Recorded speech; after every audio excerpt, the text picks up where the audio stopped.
viens du volume, c'est-à-dire je viens de la maquette et du décor. J'étais ce qu'on appelle model maker et j'ai toujours été passionné d'animation. Et du coup, voilà, je suis venu à travers du coup les petits décors en maquette et la marionnette. Mes premiers films ont été faits avec ça. J'ai découvert plus tard d'autres techniques, dont l'image de synthèse, la 2D. Comment je suis devenu réalisateur? En fait, j'ai réalisé un premier court-métrage. Et des amis qui travaillaient avec moi m'ont aidé à fabriquer des marionnettes et on a filmé. En fait, j'avais un ami aussi qui était fanat de Super 8 et donc mon premier court-métrage était tourné en Super 8. Voilà, ce qui d'ailleurs était un peu rock'n'roll puisqu'on n'avait aucun retour image de ce qu'on a filmé à l'époque, ce qui pour de l'animation est quand même assez compliqué.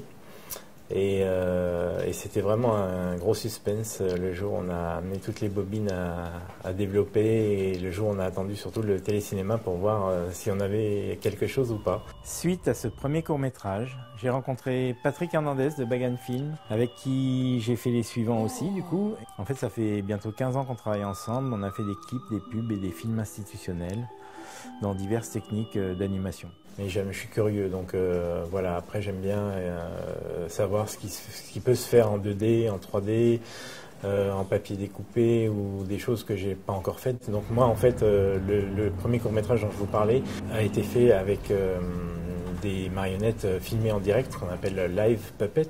C'est la technique que je préfère parce que déjà c'est rare et je trouve qu'il y a une satisfaction immédiate en fait à voir ce qu'on fait, contrairement à l'image par image où on tourne 3 ou 4 secondes par jour avec une petite marionnette.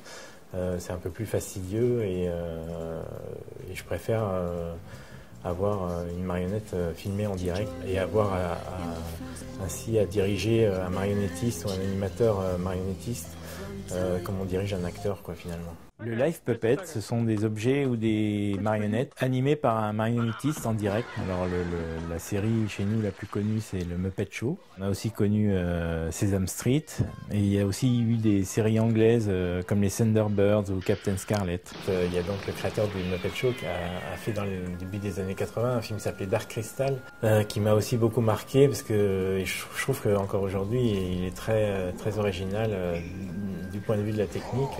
Donc c'est un long métrage entièrement, si vous ne l'avez pas vu, je vous le conseille. La stop motion, ce sont des objets ou des marionnettes dont le mouvement va être décomposé en 24 images par seconde et qui vont être animées par un animateur. Par exemple, en pâte à modeler, nous avons Wallace et Gromit et un film très connu aussi, L'étrange Noël de Monsieur Jack. Ensuite, j'en ai donc fait un deuxième qui lui mixait plusieurs techniques dont la stop motion. Parce que ça m'intéressait quand même de voir ce que c'était. Donc ça c'était Fleur Bleue. Et ensuite j'ai enchaîné sur des clips. Le premier que j'ai fait vraiment c'était pour Watine, Mélissa Mars, quelques exemples de clips qui m'ont permis à chaque fois d'explorer en fait des techniques un peu différentes et des rendus artistiques différents. Pour Clarica en fait on avait 5 semaines pour le réaliser. Clarica voulait absolument de l'animation et je lui ai dit mais en 5 semaines c'est pas possible, on peut pas faire 3 ou 4 minutes d'animation. Donc en fait j'ai trouvé l'astuce d'avoir une scène où les gens sont figés, donc du freestyle. Et seule la caméra en fait est animée et du coup on a pu s'en sortir grâce à ça. Voilà, bon il faut à chaque fois trouver en fait des petits moyens, des astuces pour s'en sortir et répondre à la demande des artistes.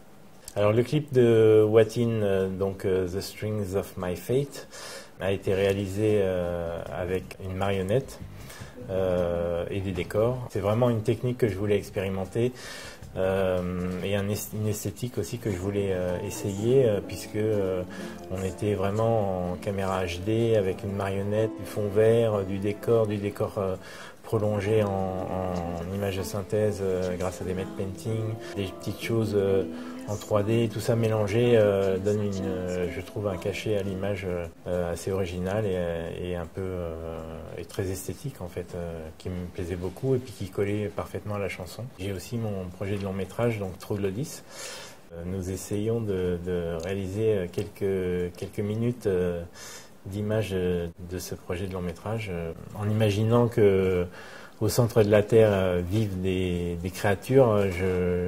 J'ai pensé qu'il pourrait s'agir de taupes évoluées, donc de taupes qui seraient devenues avec le temps bipèdes et intelligentes et qui auraient créé donc une ville souterraine qui a pour nom Troglodytes.